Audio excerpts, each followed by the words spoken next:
Assalamualaikum warahmatullahi wabarakatuh. Perkenalkan, nama saya Marsha Dwi Yuliana dengan NIM 25010300081.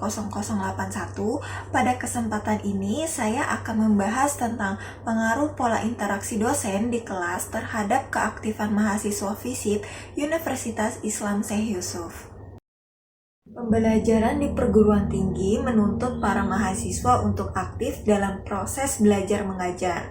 Keaktifan mahasiswa di kelas menjadi salah satu tanda bahwa pembelajaran yang sedang berlangsung berjalan dengan baik. Karena mahasiswa tidak hanya menerima materi pembelajaran, tetapi juga ikut berpikir, merespon, dan berpartisipasi di dalam kelas. Namun, dalam kenyataannya tidak semua mahasiswa menunjukkan keaktifan yang sama di dalam kelas. Kondisi ini tidak selalu disebabkan oleh kemampuan mahasiswa, melainkan dipengaruhi oleh situasi kelas dan pola interaksi dosen selama pembelajaran berlangsung. Ketika interaksi hanya berjalan satu arah, mahasiswa cenderung menjadi lebih pasif.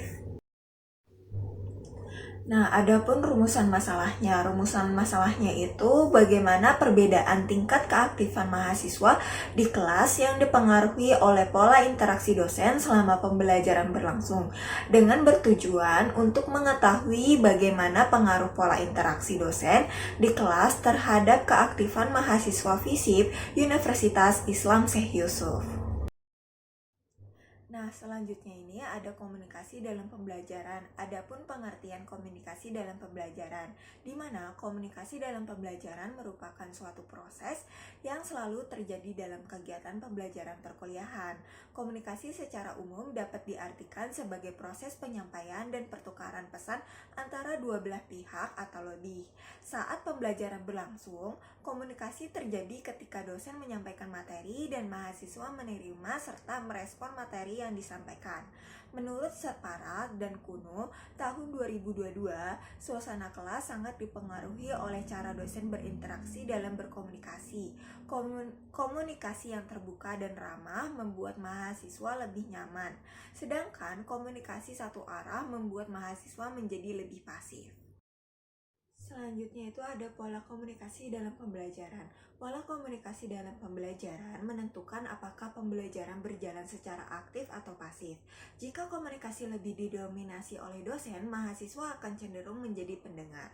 Menurut Alif et al. Tahun 2025, pola komunikasi yang memberikan kesempatan berdiskusi dan bertanya dapat meningkatkan keaktifan mahasiswa karena mahasiswa merasa dilibatkan dan dihargai.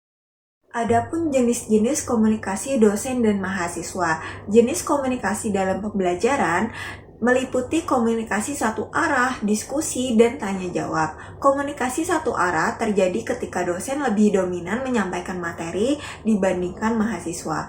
Menurut Separa dan Kuno, tahun 2022, komunikasi dua arah lebih dibutuhkan dalam pembelajaran aktif karena memungkinkan adanya interaksi langsung antara dosen dan mahasiswa. Adapun pola interaksi dosen di kelas. Pola interaksi dosen di kelas merupakan gambaran bagaimana komunikasi dan hubungan antara dosen dan mahasiswa berlangsung selama pembelajaran perkuliahan. Menurut Alif et al. Tahun 2025, respon dosen berupa arahan, pujian, dan tanggapan dapat membentuk pola interaksi yang positif, sehingga mahasiswa lebih aktif. Selanjutnya itu ada keaktifan mahasiswa dalam pembelajaran. Keaktifan mahasiswa dalam pembelajaran dapat dilihat dari partisipasi dalam diskusi, bertanya, menjawab pertanyaan, serta memperhatikan materi yang disampaikan oleh dosen. Menurut Novita, tahun 2024, mahasiswa yang aktif menunjukkan minat dan fokus terhadap materi yang disampaikan selama pembelajaran berlangsung. Hubungan pola interaksi dosen dengan keaktifan mahasiswa.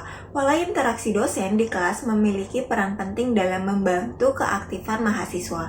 Menurut Lumbantoruan et al. Tahun 2023, interaksi yang positif antara dosen dan mahasiswa dapat meningkatkan rasa nyaman dan mendorong mahasiswa untuk lebih aktif dalam pembelajaran. Nah, di sini ada jenis penelitian. Jenis penelitian ini menggunakan jenis penelitian kuantitatif yang bertujuan untuk mengetahui pola interaksi dosen terhadap keaktifan mahasiswa FISIP Universitas Islam Syekh Yusuf. Penelitian kuantitatif dipilih karena data yang diperoleh berupa angka dan dapat dianalisis secara objektif.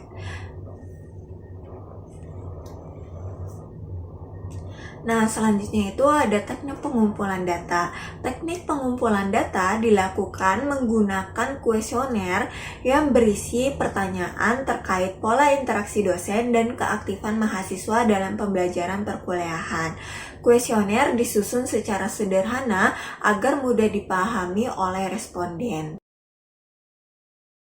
Selanjutnya itu ada sumber data. Sumber data penelitian ini menggunakan data primer yang diperoleh langsung dari mahasiswa FISIP Universitas Islam Syekh Yusuf sebagai pihak yang mengalami proses pembelajaran di kelas.